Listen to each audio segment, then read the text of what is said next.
आज हम लोग बहुत ही एक पवित्र स्थान पर हैं। तो पवित्र स्थान ये क्यों है ये मैं बताना चाहता हूँ। इस जगह का नाम है गृद्धकूट पर्वत। तो गृद्धकूट पर्वत पाली परंपरा और संस्कृत परंपरा दोनों के लिए बहुत ज़्यादा महत्वपूर्ण है।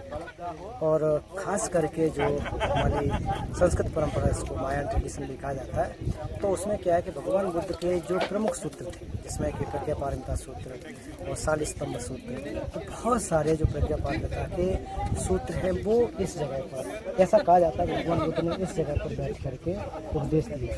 तो सारे के सारे उपदेश एक दिन में दे दिए हों या एक जगह पे दे दिए, ऐसा नहीं है। और ना तो यहाँ पर 500 या 1200 भिक्षु लोगों का जिक्र आता है, तो वो इकट्ठे तो नहीं बैठ जाते होंगे।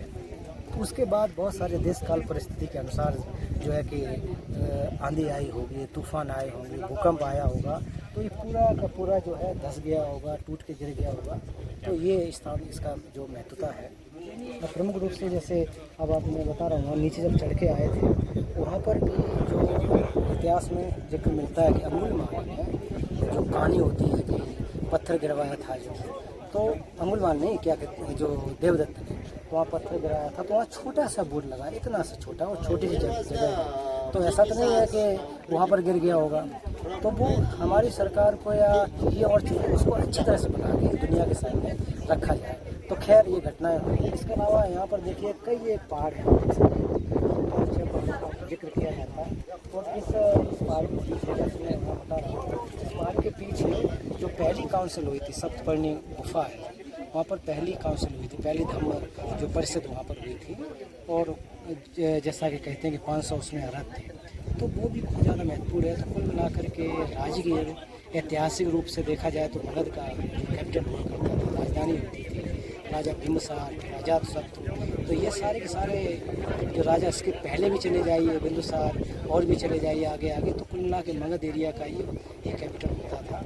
तो ये अपने आप में इतिहास से भरा पड़ा है, केवल धार्मिक ही नहीं, इसको एक प्रकार से कल्चरल रूप से देखा जाए तो ये जगह है बहुत ज़्यादा महत्वपूर्ण है। तो आज हम लोग इस कॉन्फ्रेंस जो बुद्ध रिम्पोछे के जीवन के संबंध में एक कॉन्फ्रेंस हो रही है, उसमें हम लोग यहाँ पर आए थे। तो इस स्थान की जो वरीयता या महत्वता है बहुत ज़्यादा है। निश्चित रूप से बुद्ध रिम्पोछे भी या पद्म संभव भी कभी यहाँ पर विजिट किए होंगे, इसमें कोई दो राय नहीं है। तो इसको इस रूप में हमको समझना चाहिए, और कभी मौका मिले तो लोग, आप लोगों को भी यहाँ आना चाहिए। सुंदर जगह है, पवित्र जगह है, जो हमारे 8 तीर्थ स्थल हैं उसमें से राजगीर भी एक आता है। और बहुत सुंदर सा जगह है, देख सकते हैं कि पूरा ये आप जंगल जैसा है। तो कहीं न कहीं किसी न किसी अरहत का चरण पड़ा होगा, बुद्ध भी विचरण किए होंगे, किसको पता है उस समय के हिसाब से। तो वहाँ पर आकर के थोड़ा सा ध्यान साधना करें। तो मैं जब भी आता हूँ, हर साल कभी 1-2 बार तो आना हो ही जाता है। इस स्थान पर एक तरह से ताज़ा ऊर्जा जैसी मिलती है, एनर्जी जैसी महसूस होती है।